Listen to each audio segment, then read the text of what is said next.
अस्सलाम वालेकुम गाइस। सो आज हम डिस्कस करेंगे अबाउट द डेवलपमेंट और उसमें भी ह्यूमन एम्ब्रियोनिक डेवलपमेंट को हम डिस्कस करने वाले हैं। तो सबसे पहले किसी भी ऑर्गेनिज्म के डेवलपमेंट के लिए ज़रूरी क्या होती है? फर्टिलाइजेशन होती है। तो सबसे पहले हम फर्टिलाइजेशन की डेफिनेशन को देखेंगे। तो इसकी डेफिनेशन क्या होती है? Fusion of male and female gametes is called fertilisation. जैसे आप ये देख रहे हैं, ये है हमारे पास एक फीमेल का गैमेट जिसको हम ओवम कहते हैं, और ये है हमारे पास मेल का गैमेट जिसको हम स्पर्म कहते हैं। अब ये दोनों आपस में मिलेंगे, इनकी फ्यूजन होगी तो हमारे पास क्या बनेगा? एक ही सेल बनेगा जिसको हम कहते हैं जाइगोट। ठीक हो गया। तो यहाँ पे भी लिखा हुआ है this union results in the formation of single cell zygote. ठीक है। अब इसमें आप देख रहे हैं कि 23 क्रोमोसोम्स हैं, इसमें भी 23 क्रोमोसोम है। जब ये दोनों मिलेंगे आपस में तो ये दोनों जो इसमें जाइगोट में हमारे पास क्रोमोसोम होंगे वो होंगे 46 क्रोमोसोम, और ये 2n यहाँ पे रिप्रेजेंट कर रहा है डिप्लॉयड ऑर्गेनिज्म को। ठीक है। और ये है हैप्लॉयड ऑर्गेनिज्म। ठीक है। अब हम ये जो जाइगोट हमारे पास बना है, अब इसकी क्लीवेजेस होंगी फर्दर, क्योंकि अब इसको बहुत सारे सेल्स में डिवाइड होना है, एक मल्टी सेल्यूलर ऑर्गेनिज्म बनाना है। ठीक है।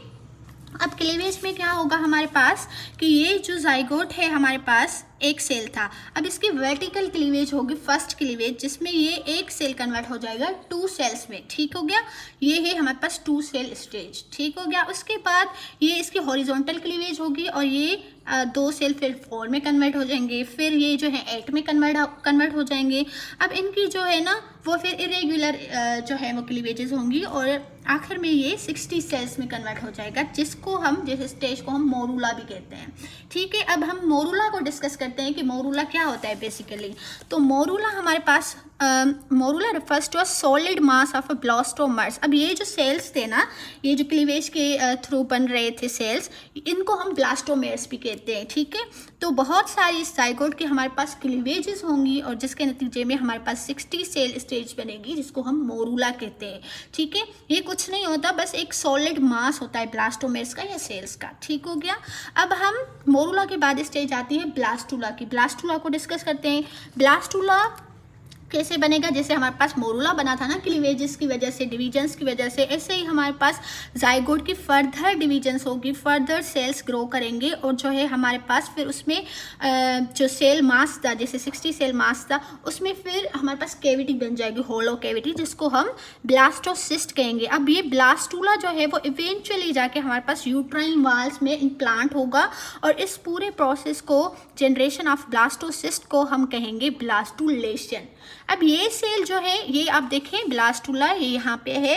अब ये जैसे सेल्स डिवाइड हो रहे हैं, ठीक है, ये दिखाएं मोरूला वाला, ये जो मोरूला है आप इसमें देख रहे हैं बहुत सारे सेल हैं। ठीक है। अब ये जैसे डिवाइड होंगे, अभी यहाँ पे 60 बने हैं, ऐसे ही 100 120 बनेंगे। ठीक है। बहुत सारे सेल्स बनते जाएंगे तो ये एक दूसरे को पुश करेंगे। ठीक है। पुश करेंगे और ये अपोजिट पोल्स पे चले जाएंगे। ठीक है। अब ये जो सेल्स हैं आउटर वाले, ये आउटर सेल लेयर बनाएंगे। ठीक है। जिसको हम ट्रोफोब्लास्ट कहेंगे। ठीक है। और ये जो इनर साइड पे सेल्स मूव करके आए हैं इनको हम कहेंगे इनर सेल मास या एम्ब्रियोब्लास्ट कहेंगे। अब इनकी वजह से क्या होगा कि यहाँ पे स्मॉल स्पेसेस क्रिएट होना शुरू हो जाएंगी सेल्स के बीच में और आहिस्ता आहिस्ता फिर इनमें फ्लूइड आना शुरू हो जाएगा और ये एक हमारे पास फ्लूइड फिल्ड कैविटी बन जाएगी जिसको हम ब्लास्टोसील कहते हैं। ये यहाँ पे लिखा हुआ है, आप देख सकते हैं, ये मैंने आपको बता दिया है।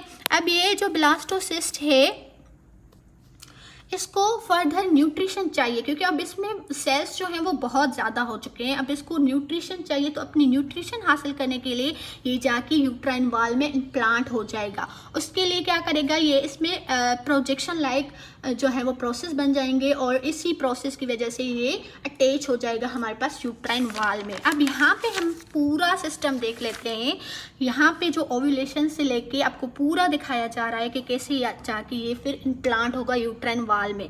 यहाँ पे देख रहे हैं आप, ये ओवरीज है, यहाँ से ओव्यूलेशन हो रहा है और एग रिलीज हो रहा है, फिम्ब्रिया इसको जो है वो फिलिपिन ट्यूब में लेके आ रहे हैं। ठीक है। अब यहाँ पे देखें आप, फर्टिलाइजेशन हो रही है, स्पर्म आ रहे हैं और ये एग है हमारे पास, ये दोनों मिलके फर्टिलाइज हो रहे हैं और जाइगोट बना रहे हैं। ठीक है।